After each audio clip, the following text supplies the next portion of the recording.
Welcome to lecture number 15 of thermodynamics. In this lecture we are going to study a very important phenomena of thermodynamics, that is entropy. So starting with the key objective of today's lecture. Key objectives of today's lecture are: apply the second law of thermodynamics to the processes. We are going to apply second law of thermodynamics to different processes.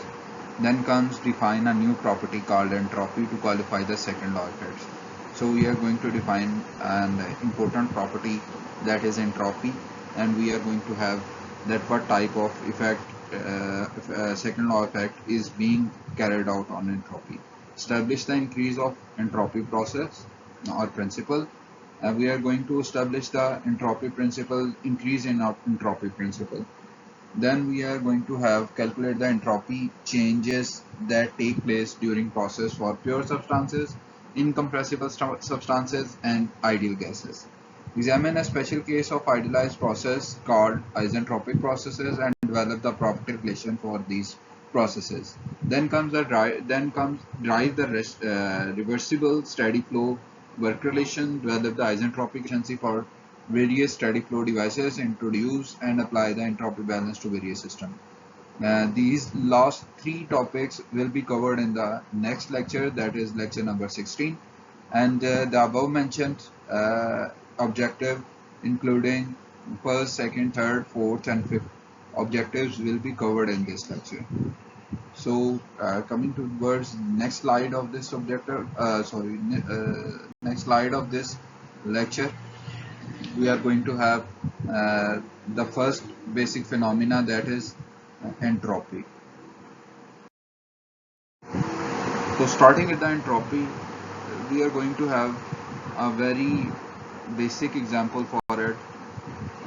Let's see, हमारे पास जो thermal reservoir है उसका temperature TR है, और वहाँ से जो energy हमारे पास यहाँ हीट निकल रही है वो QR, डेल्टा QR है। उसके बाद हमारे पास एक सिस्टम और साइक्लिक डिवाइस का कम्बिनेशन आता है। रिवर्सिबल साइक्लिक डिवाइस है आपके पास, और उसका जो वर्क आउटपुट आ रहा है वो आपके पास डेल्टा W रिवर्सिबल है।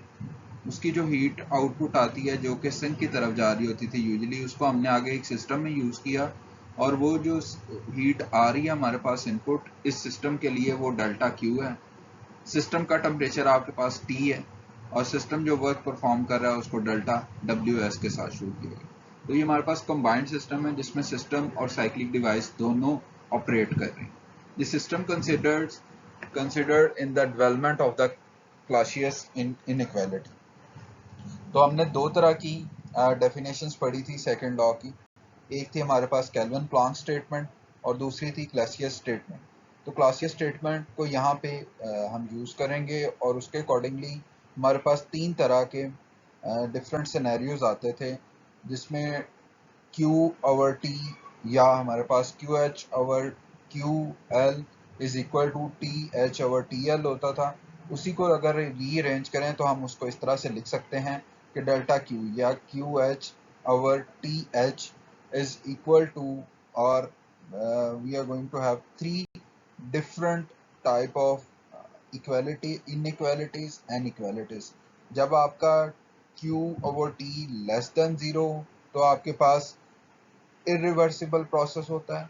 जब Q/T आपका इक्वल टू 0 हो तो आपके पास रिवर्सिबल प्रोसेस होता था, और अगर आपके पास Q/T इज ग्रेटर देन 0 तो ये आपके पास इम्पॉसिबल प्रोसेस होता था। तो इम्पॉसिबल प्रोसेस को इसमें डिस्कस नहीं किया जा रहा, बल्कि जो बाकी की दो पॉसिबिलिटीज हैं, जो इनइक्वालिटीज बनती हैं क्लॉसियस इनइक्वालिटीज, उनमें से पहले जो बाकी की दो आपके पास बचती हैं, लेस देन और इक्वल टू 0, उसको यहाँ पे कंसिडर किया जा रहा है। उसके बाद हमारे पास एनर्जी बैलेंस की एक इक्वेशन होती है जिसमें आपके पास Q minus W that is equal to change of energy of the system. उसी को रीअरेंज करें तो delta WC is equal to delta QR minus DEC। ठीक है जी, ये साइक्लिक डिवाइस के लिए हमारे पास एनर्जी बैलेंस की इक्वेशन आ गई। अब अगर हम इसके क्रॉस आपका सेकंड लॉ को अप्लाई करें तो हमारे पास ये स्टेटमेंट बनती है, delta QR/TR is equal to delta Q/T। ये उसी इक्वेशन को रीअरेंज किया है जिसमें QH over TL is equal to TH over TL होता था। उसी को रीअरेंज करेंगे तो हमारे पास क्या होगा कि ये QL जो यहाँ पे डेल्टा Q की फॉर्म में होता है वो यहाँ पे दूसरी तरफ जाके न्यूमिनेटर बन जाएगा और TR आपका न्यूमिनेटर से डिनोमिनेटर बन जाएगा। तो यहाँ से हम इजीली डेल्टा QR की वैल्यू निकाल सकते हैं, that is equal to TR multiplied by this factor. ठीक है जी। अब हम इस जगह पे QR की वैल्यू पुट कर देंगे, delta WC is equal to TR delta Q over T minus DAC। अब अगर इसको इंटीग्रेट करते हैं तो आपके पास ये वाली जो एनर्जी है ये आपके पास जीरो हो जाती है और आपके पास नेट जो रिजल्ट्स बनते हैं वो ये आते हैं, WC for cyclic work, complete cyclic work we are going to have TR integration, cyclic integration of delta Q over T. Delta Q over T is less than or equal to zero, that is called Clausius inequality. तो अगर आपका system internally reversible है तो ये equal to zero होगी। इस case में आपके पास क्या होगा जी, delta Q over delta T internally reversible हो तो ये साइक्लिक आपका ये जो फैक्टर है वो इक्वल टू जीरो होता है। तो इसको अगर हम करें तो ds is equal to dq over t internally reversible. Formal definition of entropy is basically if we are going to have a reversible internally reversible system, then delta q over t is called entropy, change in entropy. ठीक है जी। entropy को आप usually जो है वो change में major किया जाता है इसको, और इसी को अगर रीअरेंज करें तो हमारे पास अगर हम इंटीग्रेशन करें, इंटीग्रेशन में हमारे पास दो स्टेट्स हों 1 to 2, तो आपके पास S2 minus S1 that is change in entropy is equal to integration starting from state 1 goes to state 2 delta Q over T of internally reversible process. The equality in Clausius inequality holds for totally or just internally reversible cycles and inequality that is less than zero for the irreversible ones. ठीक है जी। ये बात मैं आपको पहले बड़े अच्छे तरीके से एक्सप्लेन कर चुका हूँ कि तीन पॉसिबिलिटीज होती हैं Q over delta Q over T की, एक लेस देन जीरो, फिर इक्वल टू जीरो और greater than zero. Less than zero का मतलब है जी आपका सिस्टम जो है वो इरिवर्सिबल है, इक्वल टू जीरो का मतलब है आपका सिस्टम रिवर्सिबल है, और ग्रेटर देन जीरो का मतलब है इम्पॉसिबल प्रोसेस। ठीक है जी। नेक्स्ट स्लाइड की तरफ चलते हैं। अब हमारे पास TS डायग्राम है और हमारे पास ये जो प्रोसेस 1 to 2 है ये रिवर्सिबल प्रोसेस है, और ये जो लाइन डॉटेड लाइन है ये भी 1 to 2 आप इस प्रोसेस के थ्रू भी जा सकते हैं, लेकिन ये आपके पास इरिवर्सिबल प्रोसेस है। इरिवर्सिबल प्रोसेस में आपके पास सॉरी एंट्रोपी की चेंज एग्जिस्ट करती है जिसको आप डेल्टा एस के साथ शो करते हैं, that is S2 minus S1 is equal to 0.4 kilo joule per kelvin. The entropy change between two specified state is the same whether the process is reversible or irreversible. तो reversible process हो या irreversible process हो, आपके पास जो entropy की change है वो आपके पास सेम रहती है until and unless your states 1 and 2 are being fixed. ये जो आपकी जो फिक्स्ड है स्टेट्स हैं इनके ऊपर एंट्रोपीज होंगी, स्पेसिफाइड एंट्रोपीज डिफाइन होती हैं टेबल्स के थ्रू, तो वो आपकी सेम रहती हैं चाहे आप पाथ रिवर्सिबल प्रोसेस का अपनाएं या फिर इरिवर्सिबल प्रोसेस का अपनाएं। स्पेशल केस जो है इसको बाद में डिस्कस करते हैं। उससे पहले आते हैं जी कि हमारे पास इंटरनली रिवर्सिबल प्रोसेस कब अचीव होता है, जब आपके पास ये इंटेग्रल जो है ये जीरो के इक्वल हो तो आपके पास क्या होता है जी, इंटरनली रिवर्सिबल प्रोसेस होता है। A quantity whose cyclic integral is zero, it is called internally reversible process. A volume property like a property like volume अगर आपके पास नेट वॉल्यूम आपके पास साइक्लिक वॉल्यूम जीरो हो रहा है तो आपके पास इंटरनली रिवर्सिबल प्रोसेस होने के चांसेस होते हैं, और हम देखते हैं कि कितने परसेंट आपका जो है वो इंटरनली रिवर्सिबल प्रोसेस अचीव हुआ। ठीक है जी। 100% तो अचीव नहीं होता, लेकिन 90%, 80% या कितने परसेंट अचीव हुआ है वो हम इस फैक्टर के थ्रू आइडिया कर सकते हैं। Entropy is an extensive property of a system, तो ये तो आपको आइडिया है। अब अगर एक साइक्लिक वॉल्यूम की बात करें तो आपका पिस्टन डाउनवर्ड मूव करेगा तो आपका वॉल्यूम इंक्रीज करेगा, लेकिन जैसे ही कंप्रेशन स्टार्ट होगी तो आपके पिस्टन का वॉल्यूम अपनी इनिशियल पोजीशन पे आ जाएगा। तो साइक्लिक वॉल्यूम इस केस में आपके पास जीरो होता है। The net change in volume a property during a cycle is always zero. तो इसलिए जो साइक्लिक प्रोसेसेस होते हैं उनको हम इंटरनली रिवर्सिबल कंसिडर करते हैं अपने एनालिसिस को परफॉर्म करने के लिए। A special case internally reversible isothermal heat transfer process. अगर हमारे पास आइसोथर्मल है और हीट ट्रांसफर प्रोसेस है और इंटरनली रिवर्सिबल भी है, तो उस केस में क्या होगा, हमारे पास ये इक्वेशन होती है जी इंटरनली रिवर्सिबल की। आपके पास आइसोथर्मल है तो टेम्परेचर आपके पास क्या होगा, कांस्टेंट होगा, उसको आपने टी नॉट कर लिया। अब इसको कांस्टेंट को आप इंटीग्रेशन से बाहर लेके आ सकते हैं। जब आप इंटीग्रेशन को रिजॉल्व करते हैं तो आपके पास delta S is equal to Q over T not. This equation is particularly used for determining the entropy changes of a thermal energy reservoir। जब आप थर्मल एनर्जी रेजर्वायर जिसका टेम्परेचर चेंज नहीं हो रहा होता, आप सोर्स की बात कर रहे हो या सिंक की बात कर रहे हो, तो उसमें अगर आपने एंट्रोपी की चेंज को एवेलुएट करना हो तो आप simple Q over T naught. T naught is basically the temperature of that specific reservoir. Either it is your source or it is your sink. ठीक है जी, तो आप इस इक्वेशन के थ्रू एंट्रोपी की चेंज उन दोनों रेजर्वायर्स में निकाल सकते हैं।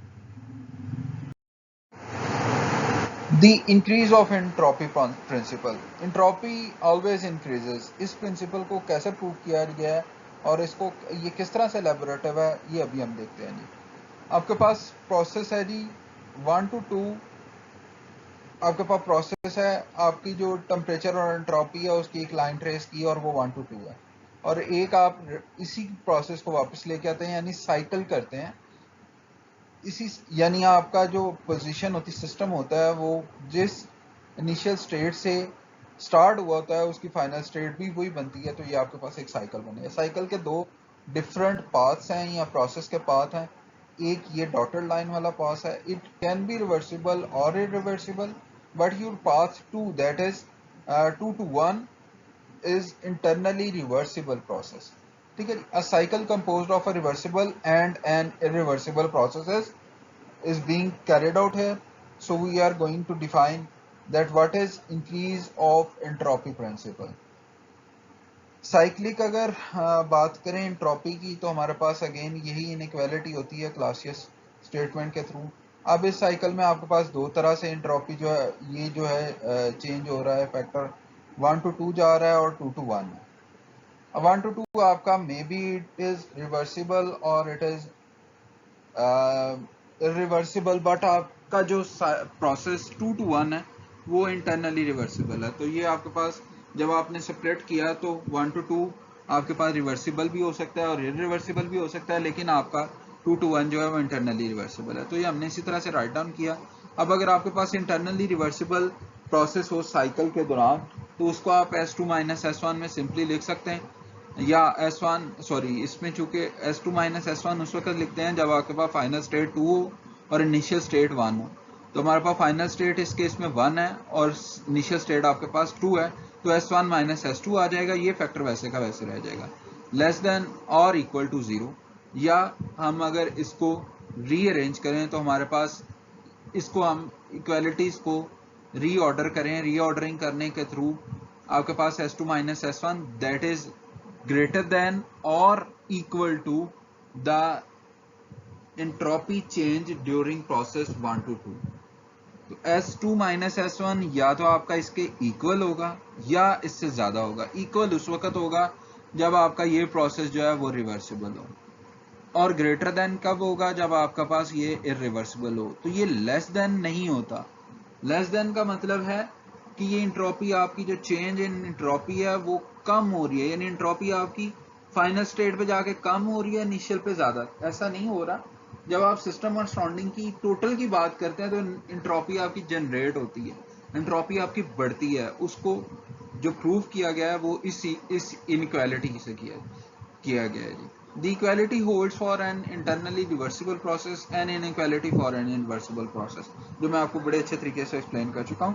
तो अगर हम सिस्टम की बात करें, सिस्टम में S2 minus S1 is equal to integration having limit 1 to 2 delta Q over T plus your entropy generated S generation जो है वो एंट्रोपी जनरेटेड कहलाती है, जिसमें आप system as well as surrounding दोनों की एंट्रोपी को इनकॉर्पोरेट करते हैं।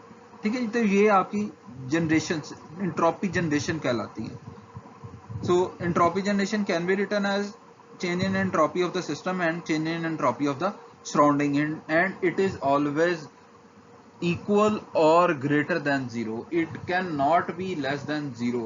अगर आप सिस्टम और सराउंडिंग दोनों को काउंट कर रहे होंगे, मे भी ऐसा हो कि आपका सिस्टम जो है उसकी इंट्रोपी कम हो रही हो, लेकिन क्या होगा कि जब आपकी सिस्टम की इंट्रोपी कम हो रही है तो सराउंडिंग की इंट्रोपी बहुत ज्यादा बढ़ रही होगी। तो सराउंडिंग की इंट्रोपी अगर बढ़ रही होगी तो आपका नेट इफेक्ट जो है वो ग्रेटर देन जीरो होगा। ठीक है जी, तो ये it is always positive. So entropy is always increases, ये प्रिंसिपल हमारा जस्टिफाई होता है। सो एंट्रोपी इज जनरेटेड और created during an irreversible process and this generation is due entirely to the presence of irreversibilities। जैसे जैसे आपकी irreversibilities system में या सराउंडिंग में एग्जिस्ट करेंगी तो आपके पास एंट्रोपी जो है वो बढ़ती जाएगी। The entropy generation as gen is always a positive quantity or zero। Can the entropy of a system during a process decreases? वो अगली स्लाइड में बड़े अच्छे तरीके से एक्सप्लेन भी किया गया, ये डिक्रीज हो सकती है, लेकिन ओवरऑल जो आपकी जनरेशन होती है वो पॉजिटिव ही रहती है। प्रोसेस की डिक्रीज हो सकती है लेकिन सराउंडिंग की उस वक्त इंक्रीज हो रही होगी।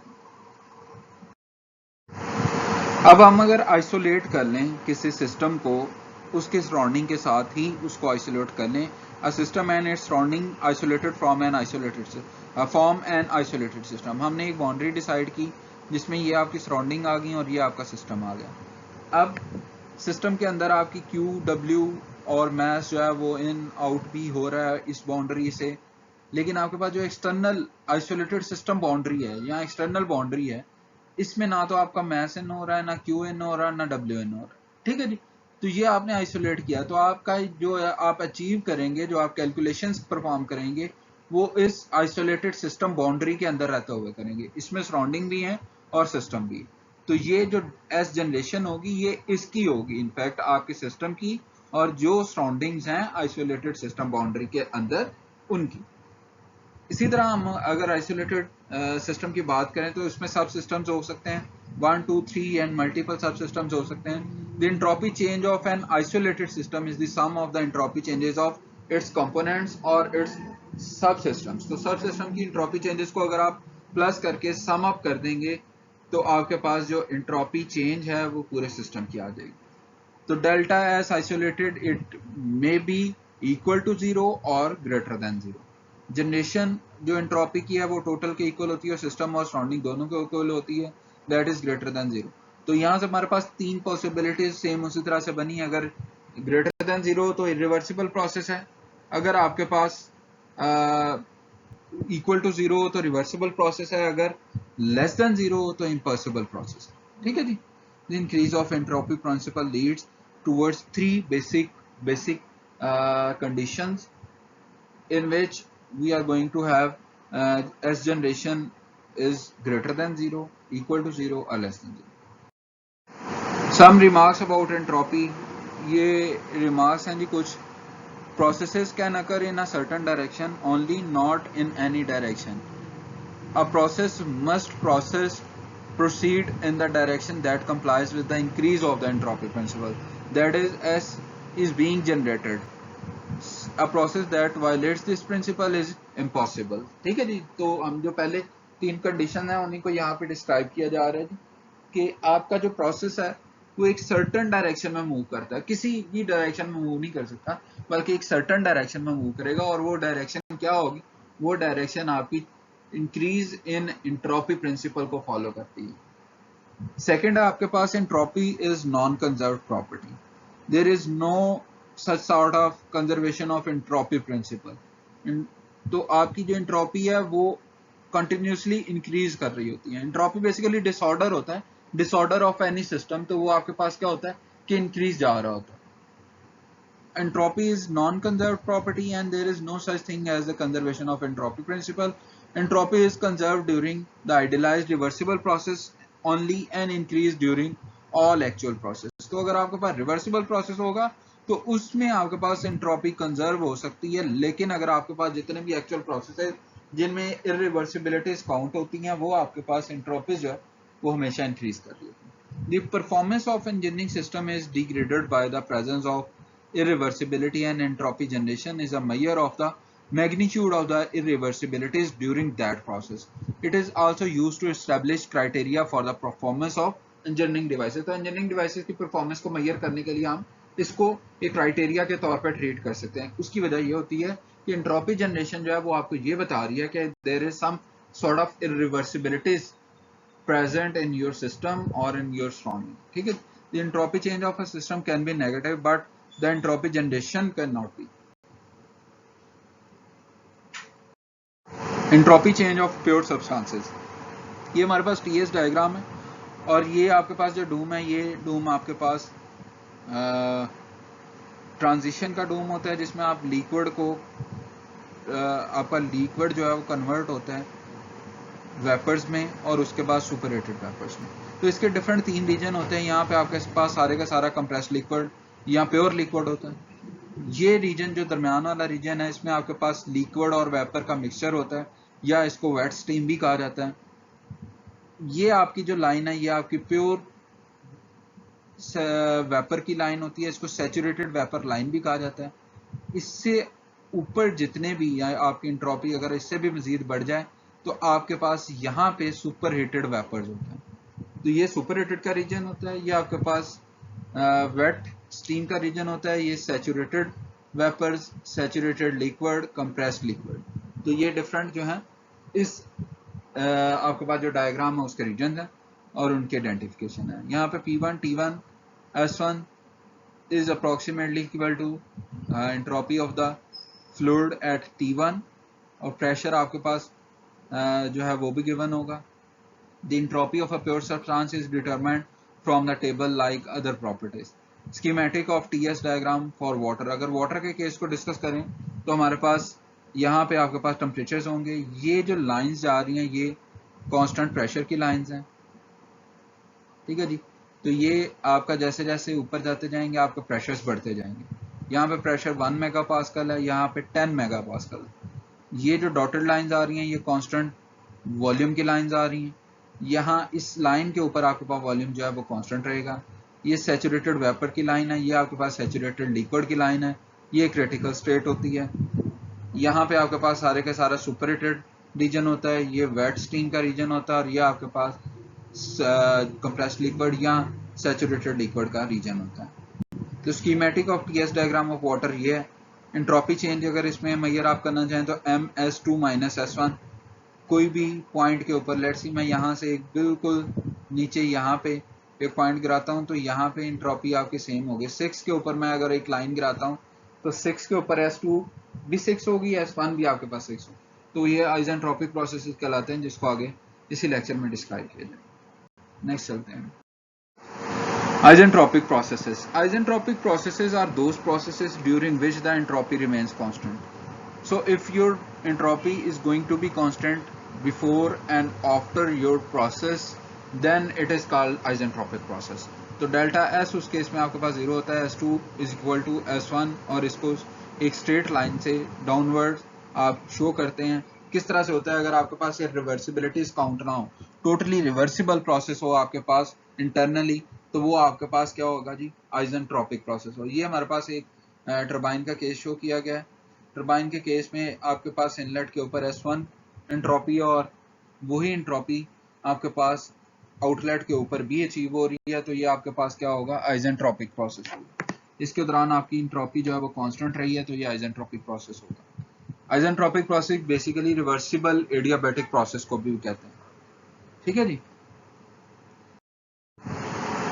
Property diagrams involving entropy. Property diagrams दो तरह की हैं जी, एक टीएस डायग्राम होती है और एक एचएस डायग्राम होती है। अगर हम टीएस डायग्राम की बात करें तो टीएस डायग्राम में आपके पास जो प्रोसेस है ये इंटरनली रिवर्सिबल प्रोसेस की लाइन है।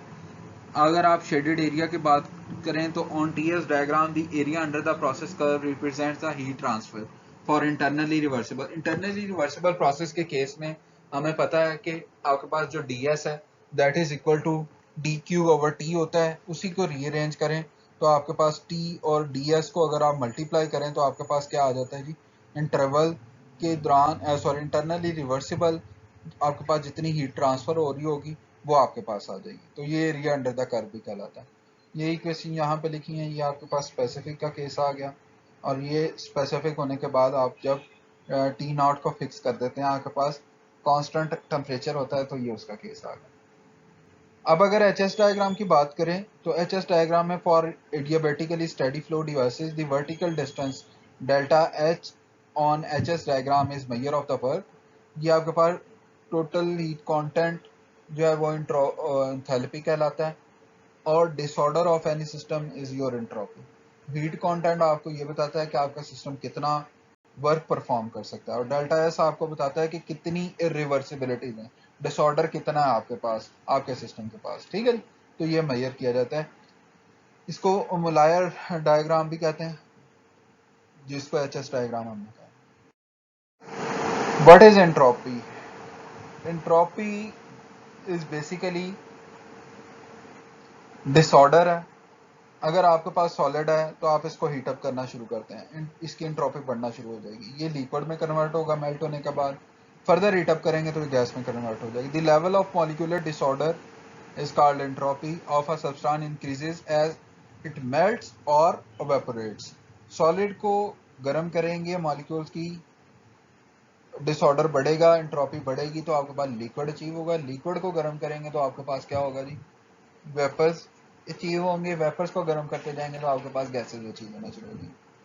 तो इसको बोल्ट्जमैन रिलेशन के साथ भी आप शो कर सकते हैं, S is equal to K natural log of P where K is equal to this one. तो ये बोल्ट्जमैन रिलेशन कहलाता है। अगर आपके पास कोई प्योर क्रिस्टल है और उसका टेम्परेचर 0 केल्विन है, एब्सोल्यूट आपका पास वो जो एब्सोल्यूट 0 टेम्परेचर के ऊपर प्योर क्रिस्टल है, तो उसकी एंट्रोपी आपके पास 0 होगी।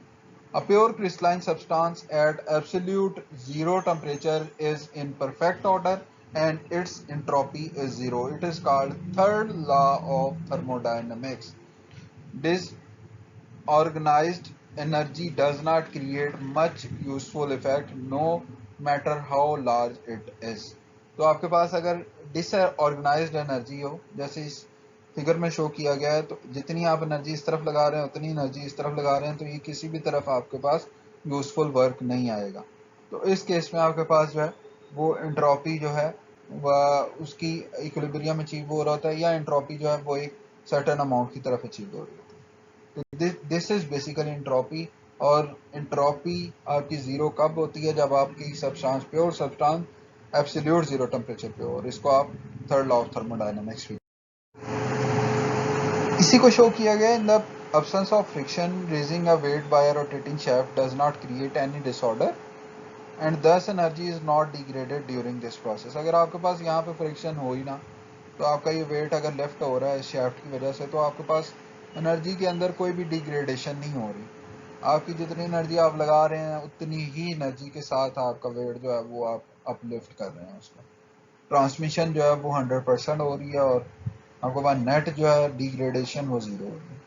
The pedal wheel work done on a gas increases the level of disorder of a gas and thus energy is degraded during this process. अगर आपके पास यहाँ पे गैस है और आप शेफ्ट के थ्रू इसको घुमाते हैं, इस फैन को घुमाते हैं, तो अल्टीमेटली क्या होगा? आपके पास डिसऑर्डर क्रिएट होगा। डिसऑर्डर क्रिएट होगा तो आपके पास एनर्जी जो एंट्रोपी जो है वो इंक्रीज होगी। एंट्रोपी क्रिएट होगी तो गैस की जो एंट्रोपी है वो आपके पास बढ़ना शुरू हो जाएगी, टेम्परेचर बढ़ना शुरू हो जाएगा। अब सेम इसी तरह से बात करें, हॉट बॉडी और कोल्ड बॉडी है, तो आप इसको अगर हॉट बॉडी को कोल्ड बॉडी के साथ कनेक्ट करते हैं तो क्या होगा? हॉट बॉडी से आपके पास हीट निकलेगी और कोल्ड बॉडी की तरफ जाएगी, तो एंट्रोपी इस केस में डिक्रीज होगी और इस केस में आपकी एंट्रोपी जो है बढ़ना शुरू हो जाएगी। लेकिन जब आप एंट्रोपी जनरेशन की बात करेंगे, यानी दोनों की एंट्रोपीज को काउंट करेंगे, तो आपके पास अल्टीमेटली वो 0 से ज्यादा होगी। During a heat transfer process the net entropy increases, the increase in the entropy of the cold body more than offsets the decrease in the entropy of the hot body. ठीक है जी। The TDS relations, तो TDS relations को अगर हम निकालना चाहें तो हमारे पास क्या है जी? दो तरह की इक्वेशंस होंगी इसमें, वो किस तरह से निकलती हैं उसको अभी देखते हैं। ये TDS relations या इसको गिब्स इक्वेशंस भी कहते हैं। TDS relations are valid for both reversible and irreversible processes and for both closed systems and closed volume, या आपके पास जो ओपन सिस्टम होते हैं उनमें हम क्लोज्ड वॉल्यूम का ज्यूम करते हैं, तो ये दोनों केसेस में होती हैं। अगर आपके पास क्लोज सिस्टम हो तो उस वक्त आपके पास क्या इक्वेशन लाई कर रही होती हैं? अगर आपके पास क्लोज्ड वॉल्यूम का केस हो तो उस वक्त आपके पास कौन सी इक्वेशन जो लाई कर रही होती है? अब अगर हम बात करें क्यू आपके पास इंटरनली रिवर्सिबल है, डेल्टा इंटरनली रिवर्सिबल है, तो ये डी यू के इक्वल होता है। ये वही एनर्जी बैलेंसेज है जिनको हमने लिखा था। अगर आपके पास नेट प्रेशर वॉल्यूम आपके पास वर्क परफॉर्म नहीं हो रहा, आपके पास बाउंड्री वर्क नहीं है, तो डी यू के इक्वल होता है। काइनेटिक एनर्जी की चेंज भी जीरो हुई, पोटेंशियल एनर्जी की भी चेंज जीरो हुई, तो आपके पास सारे का सारा जो है वो डी यू के इक्वल होता है। तो इस केस में अगर आपके पास ये वर्क आपके पास जीरो हो जाए तो delta Q interval internally reversible is equal to T D S, और इस केस में आपके पास पी डी वी जो होता है ये आपके पास सॉरी, अगर ये इसको जीरो ज्यूम ना करें बल्कि इसको प्रेशर वॉल्यूम वर्क ज्यूम करें, आपके पास ये प्रेशर वॉल्यूम वर्क है, तो T D S is equal to D U plus P D V. आपके पास ये किस तरह से आया? हमने डी क्यू इसको उस साइड पे ले गए और डेल्टा डब्ल्यू की वैल्यू आपने पुट की जो कि पी डी वी है, D U plus D P D V बन गया, और यहाँ पे हमने Q internally reversible T D S value put की। तो स्पेसिफिक की टर्म्स में बात करें तो आपके पास T D small S is equal to D small U plus P small D U P. ठीक है जी, तो ये आपके पास क्या आ जाता है जी, ये फर्स्ट गिव्स इक्वेशन या first T D S equation इसे कहते हैं। अब अगर हम H की बात करें तो H is basically U plus P V होता है, D H is equal to D U plus P D V plus V D P. इसमें आपके पास अगर प्रेशर आपके पास ज़ीरो, आपके पास चेंज इन प्रेशर आपके पास कोई नहीं हो रहा, या आप इस तरह से करें कि आपके पास जब वॉल्यूम है उसका चेंज कोई नहीं हो रहा, तो आप इसको इस तरह से लिख सकते हैं T D S is equal to D H minus V D P. Minus V D P इसलिए लिखा गया कि हमने डी यू जो है इसको एक साइड पे रहने दिया, और आपके पास जो हम आपके पास D U plus P D V है, ये आपके पास क्या बनता है? ये आपके पास टी डी एस के इक्वल होता है। तो यहाँ पे हमने टी डी एस पुट किया प्लस वी डी पी है, तो टी डी एस को अगर आप यहीं पे रखें तो D H minus V D P ये आपका इस साइड पे आके माइनस हो जाएगा। तो ये second T D S diagram या गिब्स इक्वेशन कहलाती है। तो यहाँ से हम अगर इसको रीअरेंज करें तो हमारे पास D S is equal to D U, पहली इक्वेशन से D U over T plus P D V over T. इसको रीअरेंज करें तो D S is equal to D H over T minus V D P over T, second equation को rearrange करें। अब further अगर हम बात करें जी लिक्विड्स और सॉलिड्स की, तो उस केस में आपके पास जो वॉल्यूम का चेंज है वो ज़ीरो होता है, तो ये फैक्टर आपके पास ज़ीरो हो जाएगा। आपके पास D S is equal to D U over T, D U over T इसको आप C D T over T के साथ भी लिख सकते हैं। किस तरह से लिख सकते हैं? क्योंकि आपके पास change in internal energy is equal to basically C D T होता है और सी पी सी वी दोनों इक्वल होते हैं। सी जब आपके पास लिक्विड्स या इनकम्प्रेसिबल का केस हो तो आप सी पी और सी वी को सी सिंपल लिख सकते हैं। Liquid and solids can be approximated as incompressible substances since their specific volumes remains nearly constant during the process. अगर liquid और solid की बात करें तो S2 minus S1 इसी को आप rearrange करें तो C function of T dt over T 1 to 2 S2 minus S1 आ जाएगा। C एवरेज लें तो आपके पास जब आप इसको इंटीग्रेट करें तो natural log of T2 over T1 आ जाएगा। ठीक है जी। आइजेंट्रोपिक की बात करें तो आइजेंट्रोपिक केस में आपके पास क्या होता है कि ये आपके पास सारे का सारा एंट्रोपी जो है, एंट्रोपी का चेंज जो है S2 minus S1 that is equal to zero. Entropy का जो चेंज है वो आपके पास जीरो होता है, मतलब आपके पास S1 और S2 जो है वो दोनों सेम होती है। The entropy change of ideal gases, gases की बात करेंगे तो हमारे पास जो है इसी तरह फ्रॉम फर्स्ट इक्वेशन जो है उस केस को बात करें तो उसके पास D U over T plus P D V over T है, तो पी को आप रिप्लेस कर सकते हैं R T over specific volume के साथ, और डी यू को आप रिप्लेस करते हैं सी वी डी टी के साथ। तो यहाँ पे पुट करने के बाद इंटीग्रेट करें तो इंटीग्रेट करने के बाद हमारे पास फाइनल एक्सप्रेशन ये बनता है। अब सेकंड इक्वेशन की बात करें तो उसमें आप डी एच को सी पी डी टी के इक्वल पुट कर सकते हैं और वी को आप आर टी ओवर पी के इक्वल पुट कर सकते हैं। पुट करने के बाद इंटीग्रेट करें तो आपके पास फाइनल एक्सप्रेशन ये बनते हैं। ठीक है जी। तो ये हमारे पास जब आप इनकी वैल्यूज को पुट कर देते हैं और फर्दर इंटीग्रेट करते हैं तो हमारे पास क्या होता है जी, ये एक इक्वेशन ये बनती है और एक इक्वेशन ये बनती है। Constant specific heat approximate analysis, ये आपके अप्रॉक्सीमेट एनालिसिस कहलाते हैं क्योंकि आप इसमें एवरेज CV और एवरेज CP को काउंट कर रहे होते हैं। तो ये उन्हीं इक्वेशंस को रीराइट किया गया और बताया गया है कि आपके पास चूंकि आप एवरेज को काउंट कर रहे होते हैं तो आपके पास अप्रॉक्सीमेट एनालिसिस। एग्जैक्ट एनालिसिस में क्या होता है, एग्जैक्ट एनालिसिस में आप दोनों स्टेट्स की अलग अलग CV और CP की वैल्यूज को काउंट कर रहे होते हैं। उसमें आपके पास एवरेज नहीं होता, बल्कि आप हर वैल्यू को हर पॉइंट के ऊपर डिफरेंटली जो भी आपकी वैल्यू आ रही हो उसको वहां पे पुट करके एनालाइज कर रहे होते हैं। ये एग्जैक्ट एनालिसिस है जी। एग्जैक्ट एनालिसिस में CPT function of T dt और T है S जो है वो आपके पास we choose absolute zero as the reference temperature and define as a function S naught as S naught is equal to this one, S02 minus S1 S01 is going to be equal to this one on a unit mass basis. unit mass basis की बात करेंगे तो R natural log P2 over P1, ये उन्हीं equations के through आप evaluate कर सकते हैं। मोल की बात करें तो मोल के केस में आपके पास यहाँ पे किलो मोल आ जाएगा, इस केस में आपके पास यूनिट मास में kg आ जाता है। ठीक है जी। तो ये exact isentropic process of ideal gas की बात करें तो exact analysis, constant specific heat की बात करें तो CV नेचुरल लॉग आपके पास V2 ओवर V1 होता है। अप्रॉक्सीमेट एनालिसिस की बात करें, setting this equation equal to 0 we get, अगर इसको इक्वल टू 0 पुट करें तो आपके पास ये जो है वो इक्वेशन आ जाती है। इसमें से R is equal to CP minus CV, rearrange करने के बाद R is equal to CP minus CV and further K is equal to CP over CV होता है and thus R over CV is equal to K minus 1। तो आपके पास ये relations बनना शुरू हो जाते हैं। इन रिलेशंस को फर्दर आप सिंप्लीफाई करते जाएं तो आपके पास ये इक्वेशन, ये सिंपल मैथमेटिक्स है, आपने सिर्फ रीअरेंज करना है चीज़ों को। तो आपके पास जो है isentropic process, ideal gas, isentropic process और कांस्टेंट स्पेसिफिक हीट के जो प्रोसेस है उनके लिए ये वैलिड इक्वेशन जो है वो निकल आएंगे। ठीक है जी। वेरिएबल स्पेसिफिक हीट या एग्जैक्ट एनालिसिस की बात करें तो उसको यहाँ पे एक्सप्लेन किया गया है।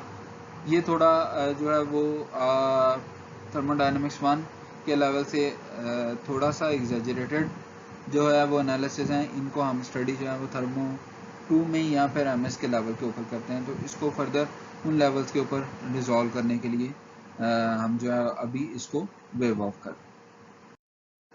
Summary of today's lecture, we have covered entropy, the increase of entropy principle, then comes some remarks about entropy, then we study entropy change of a pure substance, isentropic processes को study किया, property diagrams involving entropy, TS और HS diagrams को study किया, what is entropy, entropy को देखा जो कि disorder होता है, फिर TDS relations जो हमारे पास दो गिब्स की इक्वेशंस निकली फर्स्ट और सेकंड उनको ऑब्जर्व किया, फिर entropy changes entropy change of liquid और सॉलिड्स को देखा, the entropy change of ideal gases को देखा। तो ये टॉपिक्स थे जिनको हमने इस लेक्चर में कवर किया। So that is all for lecture number 15। We will meet इंशाल्लाह in lecture number 16। Thank you very much.